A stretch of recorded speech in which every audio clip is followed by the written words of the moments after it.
کیا ایران اور امریکہ کے درمیان معاملات دوبارہ کشیدگی کی طرف جا رہے ہیں؟ ابنائے ہرمز ایک اکنامیکل ویپن ہے۔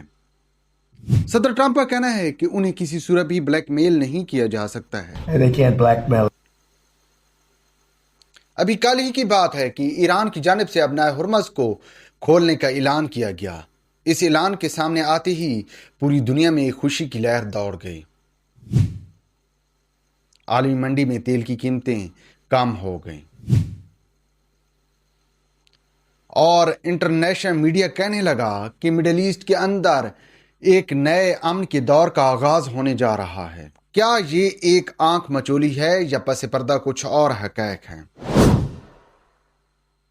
واشنگٹن پوسٹ کا کہنا ہے کہ ایران کی جانب سے یہ فیصلہ اس لیے کیا گیا ہے کیونکہ صدر ٹرمپ نے ابنائے ہرمز کی ناکہ بندی کر رکھی ہے اور ایرانی حکام اس ناکہ بندی کو سمندری ڈاکہ زنی قرار دے رہے ہیں۔ عزیز ما بدونن که این همش واژه است و تمام تمرکزش اینه که نگرانی ایجاد بکنه. ایران نے صدر ٹرمپ کی ناکہ بندی کی وجہ سے ابنائے ہرمز کو بند کیا ہے، تو اس حوالے سے صدر ٹرمپ پر بہت زیادہ دباؤ آ سکتا ہے، اور یہ معاملہ ہے بھی نہیں۔ بنیادی طور پر معاملہ یہ ہے کہ ابنائے ہرمز کو ایک اکنامیکل ویپن کا درجہ حاصل ہے، اور ایران بھی اس بات سے بخوبی واقف ہے کیونکہ یہاں سے دنیا بھر کا 20% آئل گزرتا ہے۔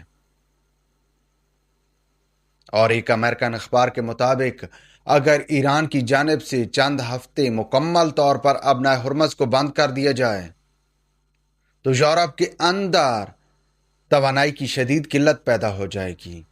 فیول اسٹیشنز پر گاڑیوں کی لمبی لمبی لائنز لگ جائیں گی۔ اسی لیے تو یورپی یونین نے ایران امریکہ جنگ میں فریق بننے سے انکار کیا ہے، لیکن دوسری جانب یورپی رہنماؤں نے ٹرمپ کو واضح کر دیا ہے کہ وہ اگر ابنائے ہرمز کو کھلوانے میں ناکام رہا تو امریکہ اور یورپی یونین کے درمیان دیرینہ تعلقات میں دراڑ آ سکتی ہے، اور یورپی رہنما اپنے تئیں ایران کے ساتھ معاملات حل کر لیں گی، اور ممکن ہے کہ وہ ایران کے ساتھ کوئی ڈیل کر لیں۔ اور اب معاملہ یہ ہے کہ ایرانی حکام اپنی شرائط منوانے کے لیے ٹرمپ پر دباؤ بڑھا رہے ہیں، اور صرف ابنائے ہرمز کے بند کرنے سے ایران کی جانب سے دباؤ نہیں بڑھتا ہے بلکہ پوری دنیا کی جانب سے ٹرمپ پر دباؤ آ جاتا ہے کہ بھائی آپ ہر صورت ابنائے ہرمز کو کھلوائیں، اور ابنائے ہرمز کو کھلوانے کے لیے ایران کی جو بھی شرائط ہیں وہ مان لیں۔ لیکن یہاں پر صدر ٹرمپ کا کہنا ہے کہ وہ کسی صورت بھی بلیک میل نہیں ہوں گے، مگر اس کے علاوہ صدر ٹرمپ کے پاس کوئی اور آپشن بھی نہیں ہے۔